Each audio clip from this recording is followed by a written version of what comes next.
वफादारी से अंजाम दूंगा। जय भीम, जय मीम, जय तेलंगाना, जय फलस्तीन, तकबीर, अल्लाहु আকবার। এভাবেই ভারতের সংসদে দাঁড়িয়ে জয় ফিলিস্তিন বলে আওয়াজ তুললেন আসাদুদ্দিন ওয়াইসি। সর্বভারতীয় মজলিস ই ইত্তেহাদুল মুসলিমিনের প্রধান আসাদুদ্দিন ওয়াইসি শপথ গ্রহণ শেষে ফিলিস্তিনের নামে জয়ধ্বনি দিয়েছেন, আর এতেই তোপের মুখে পড়তে হয়েছে তাকে। আসাদুদ্দিন ওয়াইসি, সাবাস, তোমাকে ধন্যবাদ। তুমি সিংহর বাচ্চা, সিংহের মতো গর্জন দিয়ে উঠছ।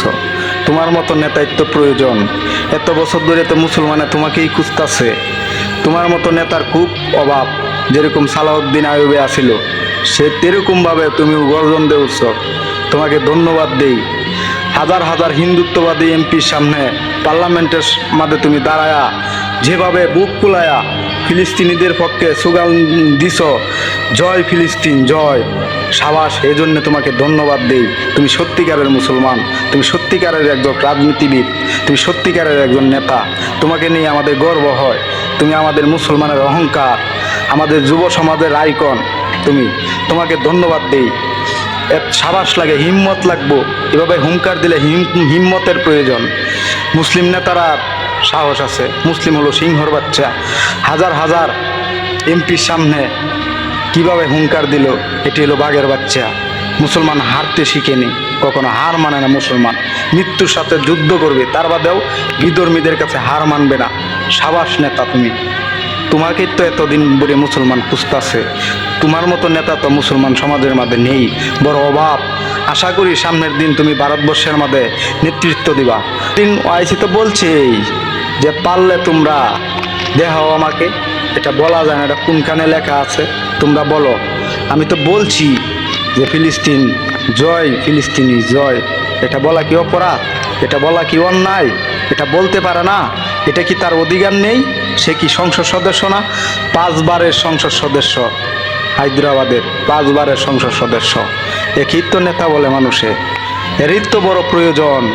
যখন মুসলমানের ভালো ভালো নেতা যখন হয়, তখন বিধর্মীরা ষড়যন্ত্রের মাঝে লিপ্ত হয়ে যায় এদেরকে সরানোর জন্য। যেরকম পাকিস্তানের ইমরান খানকে সরানোর জন্য অনেকজনে অনেক চেষ্টা করছে। লাস্ট পর্যন্ত ওনাকে জেলের ভিতরে ভরিয়ে দিচ্ছে। এটা লেগে কি ওনার জনপ্রিয়তা কমে গেছে? জনপ্রিয়তা আরো বাড়ছে। চুলো দরিয়া টান্নে যদি হুরবাই উঠায়, মানুষে রুমবার দরিয়া টান্নে নিচে নিতে পারবো না, কারণ আল্লাহ সম্মান দানের মালিক হলো আল্লাহ।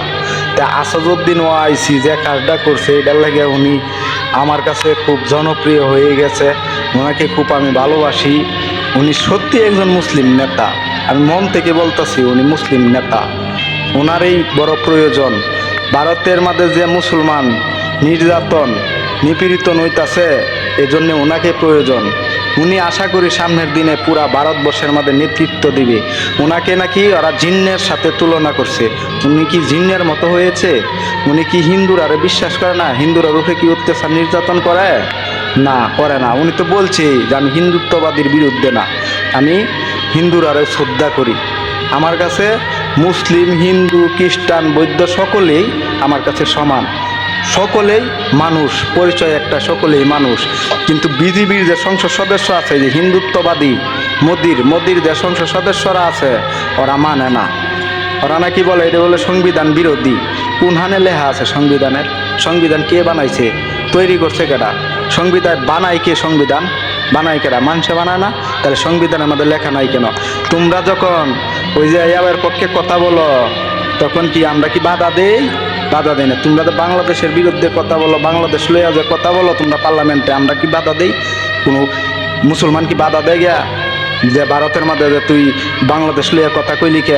তাইলে বেড়াই ফিলিস্তিন লইয়া কথা কই যাতো না কে? তোমরা পাকিস্তান লইয়া আলোচনা করতারো, সমালোচনা করতারো সংসদের মধ্যে। তখন কি ওই যে আসাদুদ্দিন ওয়াইসি বলে যে তুমি ভাই এটা বললা কেন? এটা বলা যাবে না। তাহলে তোমরা এর বিরুদ্ধে লাগবে কেন? কেন লাগি হ্যাঁ বহিষ্কার করোনা লাগে? সংসদের এত উঠে পড়ে লেগেছ তোমরা, এত ষড়যন্ত্র কি? वफादारी से अंजाम दूंगा। जय भीम, जय मीम, जय तेलंगाना, जय फलस्तीन, तकबीर, अल्लाहु আকবার। এভাবেই ভারতের সংসদে দাঁড়িয়ে জয় ফিলিস্তিন বলে আওয়াজ তুললেন আসাদুদ্দিন ওয়াইসি। সর্বভারতীয় মজলিস ইত্তেহাদুল মুসলিমিনের প্রধান আসাদুদ্দিন ওয়াইসি শপথ গ্রহণ শেষে ফিলিস্তিনের নামে জয়ধ্বনি দিয়েছেন, আর এতেই তোপের মুখে পড়তে হয়েছে তাকে। ভারতের হায়দ্রাবাদ আসন থেকে পঞ্চমবারের জন্য নির্বাচিত ওয়াইসি উর্দুতে শপথ নেওয়ার পর জয় ফিলিস্তিন স্লোগান তোলেন। এরপরই বিজেপির এক নেতা দাবি করেন যে বিদেশি রাষ্ট্রের প্রতি আনুগত্য প্রদর্শনের জন্য ওয়াইসিকে লোকসভার সদস্য হিসেবে অযোগ্য ঘোষণা করা যেতে পারে। যদিও শপথ অনুষ্ঠান শেষে ওয়াইসি বলেন, জয় ভীম, জয় মিম, জয় তেলেঙ্গানা, জয় ফিলিস্তিন বলার মধ্যে কোনো ভুল নেই। ওয়াইসি বলেন, অন্য সদস্যরাও নানা কথা বলছেন, এটা কিভাবে ভুল? পারলে সংবিধানের বিধান বলুন। আর এরপরই সংবিধানের বিশ্লেষণ নিয়ে হাজির হন বিজেপির আইটি সেলের প্রধান অমিত মালব্য। সংবিধানের ১০২ অনুচ্ছেদের একটি স্নিপেট পোস্ট করে তিনি বলেন, বর্তমান নিয়ম অনুসারে বিদেশি রাষ্ট্রের প্রতি আনুগত্য প্রদর্শনের জন্য আসাদুদ্দিন ওয়াইসিকে তার লোকসভার সদস্য পদ থেকে অযোগ্য ঘোষণা করা যেতে পারে। টানা পঞ্চম মেয়াদে লোকসভায় নির্বাচিত হয়ে ইতিহাস গড়েছেন অল ইন্ডিয়া মুসলিম ইত্তেহাদ উল মুসলিমিন বা মিম দলের প্রধান এবং হায়দ্রাবাদের প্রভাবশালী রাজনীতিক আসাদুদ্দিন ওয়াইসি। অবশ্য ১৯৮৪ সালের পর থেকে দলটি এ আসনে কোনো নির্বাচনে হারেনি। ২০০৪ সাল থেকে গত ৪টি লোকসভা নির্বাচনে ওয়াইসি এই আসনে জিতেছেন। এবারের নির্বাচনে মুসলিম অধ্যুষিত এই কেন্দ্রে ওয়াইসির আধিপত্যকে চ্যালেঞ্জ জানাতে বিজেপির প্রথম নারী প্রার্থী ছিলেন মাধবী লতা। ওয়াইসির বিরুদ্ধে শাস্ত্রীয় এই নৃত্যশিল্পীকে মাঠে নামিয়েছিল গেরুয়া শিবির। তবে অনেক চেষ্টার পরও ওয়াইসিকে থামাতে পারেননি তিনি। ৩ তালাক রদ করার বিরোধিতা থেকে শুরু করে বাবরি মসজিদ ভাঙার ইস্যু বা নাগরিকত্ব আইন, সব ইস্যুতেই মিস্টার ওয়াইসি ছিলেন সরব।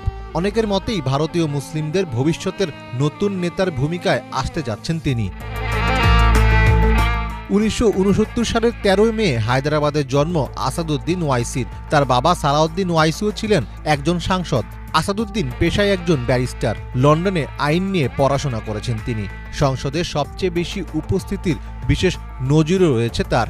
২০২২ সালে সেরা সাংসদের পুরস্কার দিয়ে সম্মানিত করা হয়েছে আসাদুদ্দিনকে। তবে আসাদুদ্দিন ওয়াইসিকে ঘিরে আছে একাধিক বিতর্ক। বিরোধীরা ওয়াইসিকে জিন্নাহর সাথে তুলনা করেছেন, যদিও জিন্নাহর দিয়েই জাতি তত্ত্বের বারবার বিরোধিতা করতে দেখা গিয়েছে আসাদুদ্দিনকে। তিনি হিন্দুত্ববাদী আদর্শের বিরুদ্ধে, হিন্দুদের বিরুদ্ধে নন, সেটি বারবার স্পষ্ট করেছেন। এত ষড়যন্ত্র কি জন্যে মুসলমানের উপরে তোমরা এত হিংসা, এত বিদ্বেষ কি জন্যে, কি কারণে? তোমার হিন্দু যে আমাদের বাংলাদেশও আছে, দেখো তো একটা হিন্দুর জিজ্ঞেস করো তো যে আমরা মুসলমান কি কোনো অত্যাচার নির্যাতন করিনি কোনো সময় না। আমরা ভাবি যে সকলে আমরা ভাই ভাই। এই দেশটা সকলেই, হিন্দু মুসলিম বৌদ্ধ খ্রিস্টান সকলের এই দেশ, আমাদের বাংলাদেশ সকলের দেশ। আমরার মধ্যে কোনো বিধাভেদ নাই, ধর্ম লইয়া কোনো টানা হেঁচড়া নাই। কারণ আমাদের কাছে আমরা মুসলিম, আমার যেরকম আমার ধর্ম আমার কাছে জনপ্রিয়, তেমনভাবে হিন্দুরার ধর্ম হিন্দুরার কাছে জনপ্রিয়। দেখো তো তোমরা দুর্গা পূজার সময় আমরা হিন্দুরারে পর্যাপ্ত পরিমাণ নিরাপত্তা দিই, আর ঈদ আইলে ঈদ ছাড়াও আমার একজন মুসলমান তোমার ভারতবর্ষের মধ্যে গরু জব করে খাইতে পারে না। কেন খাইতে পারে না? তোমরা কি করো? তার জিভটা কেটে লাও। ভুলে গেছো নাকি মোদি? তুমি কি ভুলে গেছো এই যে মুসলমানরা যে গুজরাট যে মারছিলা, মনে নাই তোমার? ভুললেছ সেই সব দিনের কথা? তোমরা কি ভাবো ভারতবর্ষ তোমরা স্বাধীন করছিলা? না, এখানে মুসলিমের রক্ত আছে, মুসলিমের রক্ত লেগে রয়েছে। আর তোমরা যে ভাবতাছ যে ভারতবর্ষ তোমার বাপ দাদার পৈতৃক সম্পত্তি, এটা হলো ভুল, এটা সম্পূর্ণ ভুল। এই স্বপ্ন দেখবা না কখনো। এই স্বপ্ন দেখলে মিথ্যা স্বপ্ন হবে। কারণ ইতিহাস ঘাটতে দেখো না, ৮৫% জায়গা হলো আমাদের মুসলমানের, 15% জায়গা হয়েছে তোমাদের। এখনো মুসলিমের জায়গার মধ্যে তোমরা বাস করো। আমরা মুসলমানরা কোনো দিন তোমাদের উপরে অত্যাচার করে নাই। ৬০০ বছর আমরা ভারতবর্ষ শাসন করছি, ৬০০ বছর। আমরা এরকম একটা রেকর্ড আছে, আমরা মুসলমানের উপরে অত্যাচার করি নাই। তোমরা যেভাবে আমরা বাবরি মসজিদ ভাঙছিলা, যেভাবে বাবরি মসজিদ ভাঙছিলা তোমরা, সেই ইতিহাস কি ভুলে গেছো? রাম মন্দির তৈরি করছো, সেসব তোমরা বলতে, আর আমরা বলি না। তাহলে আসাদুদ্দিন ওয়াইসির সংসদ সদস্য হিসাবে তোমরা যে সুকুস করলা এবং বরখাস্তকরণের লেগে যেন উঠতে পড়ে লাগছো, এটা হলো মিথ্যা। ভালো থাকবেন, সুস্থ থাকবেন। মোদিরে বলতে চাই, মোদি তুমি ভালো হয়ে যাও, না হলে তোমার পিঠের চামড়া থাকবে না, থাকবে না, থাকবে না, থাকবে না। সকলে ভালো থাকবেন, সুস্থ থাকবেন। আল্লাহ হাফেজ, আসসালামু আলাইকুম।